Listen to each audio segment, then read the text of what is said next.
C'est parti. Bismillahirrahmanirrahim. Alhamdulillahi nahmaduhu wa nusalli ala rasulil karim sallallahu alayhi wa sallam. Mes frères et mes sœurs, le mariage en islam, il est capital, vital et primordial. Depuis le début de l'humanité, les hommes et les femmes se mettent en couple via le mariage qui est la plus vieille institution au monde.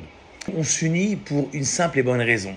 Nous les musulmans, on s'unit pour faire plaisir à notre créateur. C'est ça? Je donne un exemple. Nous les musulmans, on mange de la viande halal. Très bien. Donc on sait où acheter de la viande. Alors qu'il y a de la super viande en France, la boucherie Bernard, Rome Steak et tout ça, on n'ira pas.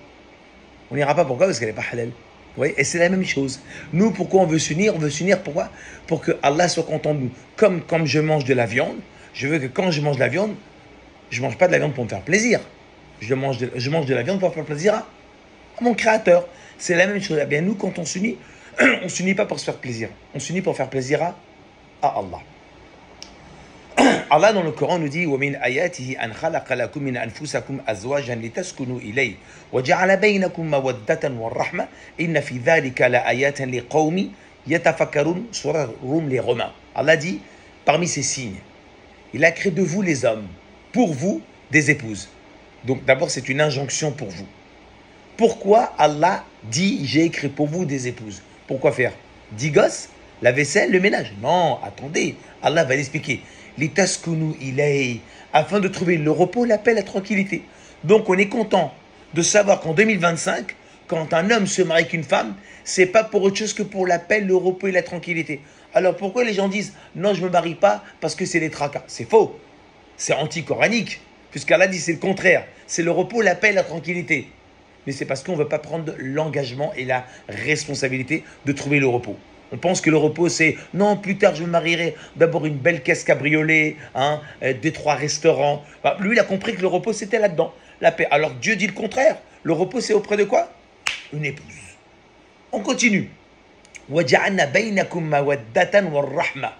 J'ai mis entre vous deux choses fondamentales, un ciment fédérateur. Qu'est-ce qu'il dit? L'amour et la miséricorde. Mawaddatan wa rahma. Regardez ce qu'il dit. Kadhalika ayatan liqawmi yatafakkarun. Ça, c'est un signe pour ceux qui veulent bien réfléchir. Alors, celui qui réfléchit, il comprend qu'Allah Ta'ala a mis deux ciments fédérateurs dans le couple, qui est quoi? L'amour et la miséricorde. Qu'est-ce que l'amour? Je donne un exemple. L'amour, c'est quoi? Tu veux joindre du bois avec du bois, marteau et clou.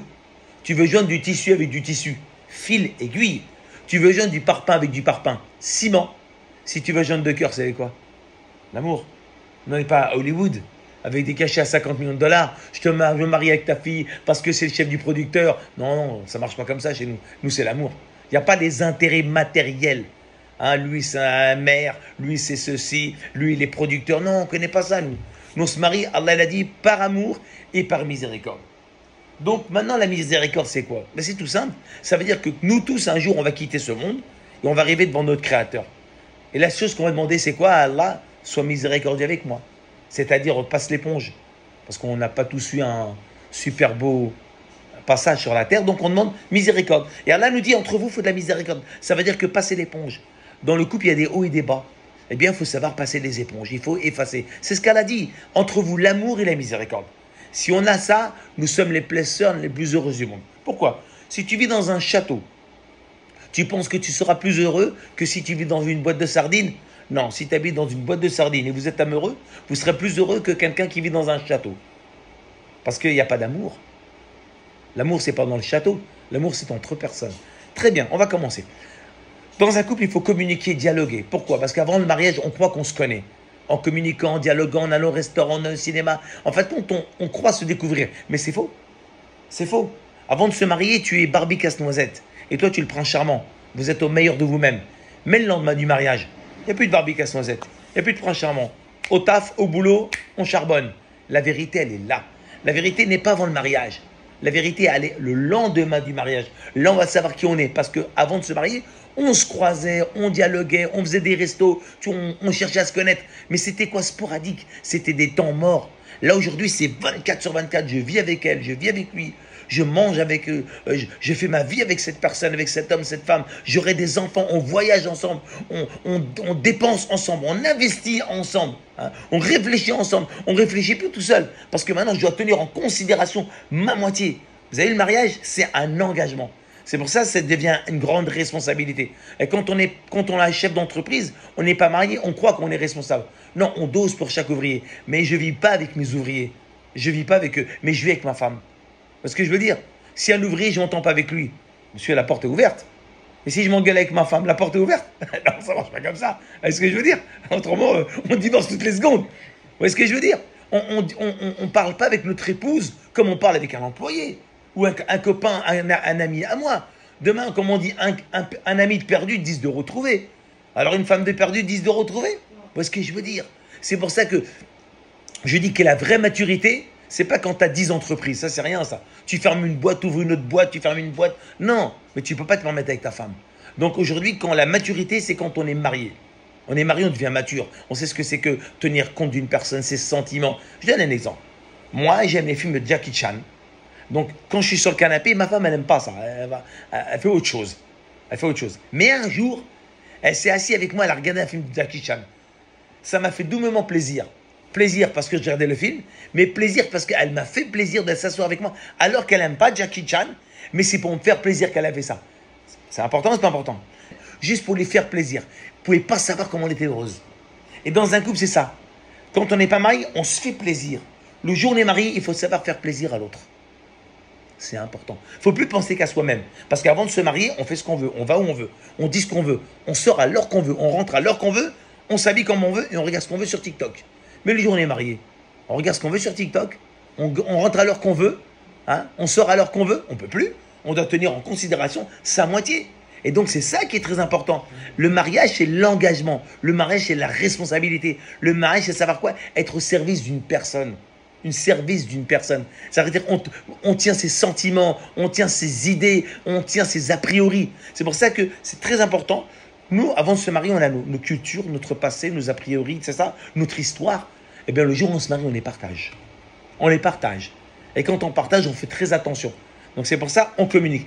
2, dans un couple, qu'est-ce qu'on fait? On fait des concessions. Pourquoi des concessions? Je donne un exemple. Il y a un Américain qui s'appelle John Gray. Il a fait un livre à 20 millions d'exemplaires qui s'appelle Les hommes viennent de Mars, les femmes de... Vous bouquinez, c'est bien. Regardez cet exemple qu'il dit.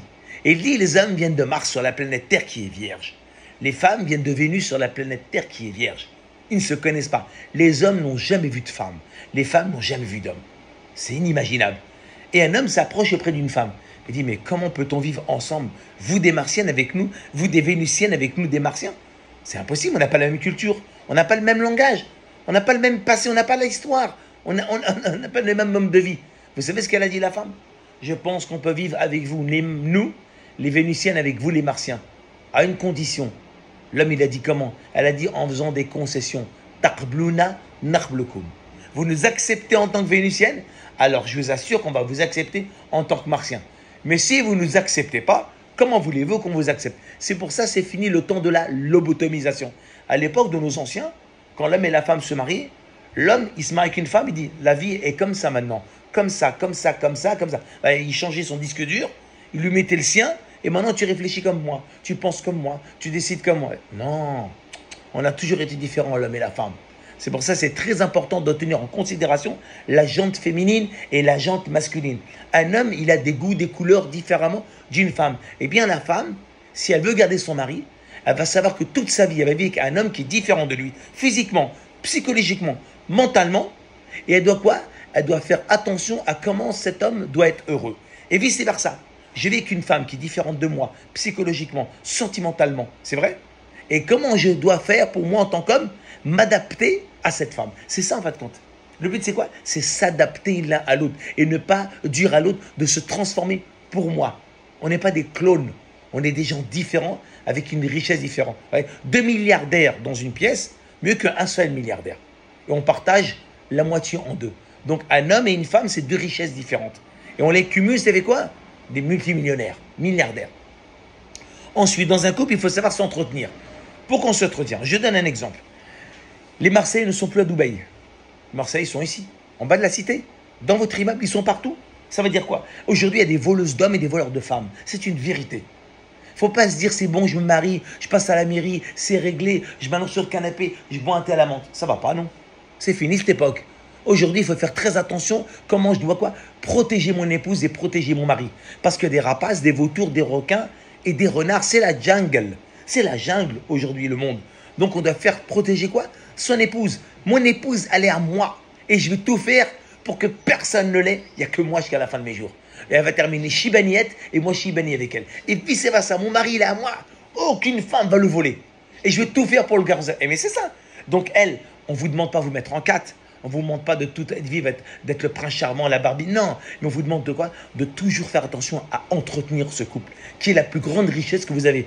Tu as une société, elle est cool, tu t'en fous. Tu as une boîte, tu t'en fous. Tu perds un ouvrier, tu t'en fous. Mais ta femme, ton mari, c'est la plus grande richesse parce que j'aurai mes enfants avec eux.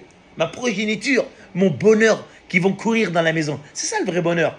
C'est ça, le vrai bonheur, il est là. Donc, comment on protège notre couple? Qu'est-ce qu'on fait? On l'entretient. Et comment on l'entretient? Si on a un petit peu d'argent, on peut aller à Dubaï, Istanbul. T'as pas d'argent, il fait beau, il fait chaud en France. Vous êtes à Paris, du thon, du maïs à Lidl, tu vas pique-niquer sur l'herbe. Masha'Allah, je suis heureuse. Avec du thon et du maïs, t'es heureux? Il y en a qui vous, non, regarde les voisins, regarde eux, tu l'as vu sur TikTok, tu l'as vu, regarde, elle est à Dubaï, lui il est à Los Angeles, regarde, nous on est malheureux. À force de regarder les autres, Wallah, vous allez souffrir. En fin de compte, ça va être l'enfer avant le vrai enfer. Vous avez créé un enfer dans votre vie, pourquoi? Parce que vous regardez les autres, et alors que votre revenu, il est tel qu'il est, et vous regardez la vie des autres, et vous faites mal, vous souffrez. Et vous pensez que le bonheur, c'est en les imitant. Alors vous ne regardez plus votre intérêt, tu as une femme, un corps, un esprit, tu as un mari, il est là, Allah, c'est de l'or. Il y en a qui rêvent d'avoir une femme, il y en a qui rêvent d'avoir un homme. Ils rêvent, ils ne trouvent pas, ils ne tombent pas. Et là, vous êtes tombés, machallah, l'un sur l'autre, machallah. Donc c'est pour ça, c'est très important, on entretient. Vous avez de l'argent, vous bougez. Vous n'avez pas d'argent, vous restez. Mais pensez à vous entretenir. Et le dimanche matin, si tu aimes le foot, c'est pas tous les dimanches matins tu vas au foot. Il faut savoir lever le pied, aller à la boulangerie, prendre un croissant aux amandes. Ah oui, frérot, croissant aux amandes, pain au chocolat. Et quand elle se réveille, mon frère, mais c'est ça. Le couple, c'est pas que on pense qu'à soi-même. C'est vrai que quand on se marie, on dit qu'on enterre la vie de jeune garçon, jeune fille. Mais on garde nos copains, on garde nos copines, on garde nos parents, heureusement. Mais il faut savoir doser. Il faut savoir doser. Le jour où ma femme elle a le blues, elle le cafard, c'est pas ses copines qui vont venir lui remonter le moral. C'est moi. Je la prends dans les bras. Chiale dans mes bras, vas-y. Je suis là pour te remonter le moral. Je suis ton homme. C'est moi qui vais être là pour te défendre, pour te sécuriser, pour te protéger. C'est ça. Et vice versa. T'as le blues, t'as le cafard, t'as un problème, ta voiture, on te l'a volée. Auprès de qui tu vas pleurer? Tes potes? Non, je suis t'as un homme. Mais pleure auprès de ta femme. Ah, vas-y, pleure, Maralish. Pas grave. C'est pas grave, t'es mon mari, tu comprends? C'est auprès de ta femme. Et donc c'est ça en vérité, ça sert à ça. C'est pour ça que le prophète dit bien que vos femmes vous sont un soutien engagé. Il a dit sur le mot Arafat, vos femmes vous sont un soutien engagé. Prenez-les comme un dépôt de la part d'Allah. C'est-à-dire qu'Allah vous a donné des épouses. Voilà, c'est un cadeau, elles sont là pour nous soutenir. C'est un dépôt qui vient d'eux, il faut faire attention. C'est un cadeau, un dépôt qui vient de la part d'Allah. Donc on fait très attention. Donc on communique, on fait des concessions, on s'entretient. On passe du temps. C'est très important. Le couple, c'est ça. Toute notre vie, on doit faire attention à entretenir ce couple. Et donc, si on fait cela, Inch'Allah, Allah va nous faciliter notre vie. Et aussi, il faut savoir quoi? Tous nos projets, on les passe ensemble. Ça veut dire qu'on veut voyager, on se consulte. On veut acheter, on se consulte. On veut investir, on se consulte. On veut construire, on se consulte. Et c'est là qu'il y a la baraka. Dans la consultation, il y a la baraka. Et c'est comme ça qu'Allah va nous aider. Même une petite chose. Et ça, c'est très important. Donc, pensez à vous entretenir. Une chose simple. Tu es au boulot, monsieur. Tu es au travail. Tu peux rester 2 heures sur TikTok à l'heure de la pause. Mais non, tu es intelligent. Ta femme, elle est au boulot, avec ses copines au self. Toi, tu prends ton portable, et c'est ce que tu fais. Tu dis, ma chérie, je t'aime, tu es la femme de ma vie. Je veux terminer mes jours auprès de toi. Je veux terminer mes jours auprès de toi. Elle mange. Elle mange au self, elle voit la notification devant ses copines. Wallah, il faut l'ambulance à côté, parce qu'elle fait un arrêt cardiaque. Elle fait un arrêt cardiaque. Elle voit ça, elle est en train de manger sa purée. Hein? Je t'aime, t'es la femme de ma vie. Toutes les femmes du monde rêvent d'avoir un SMS comme ça à midi.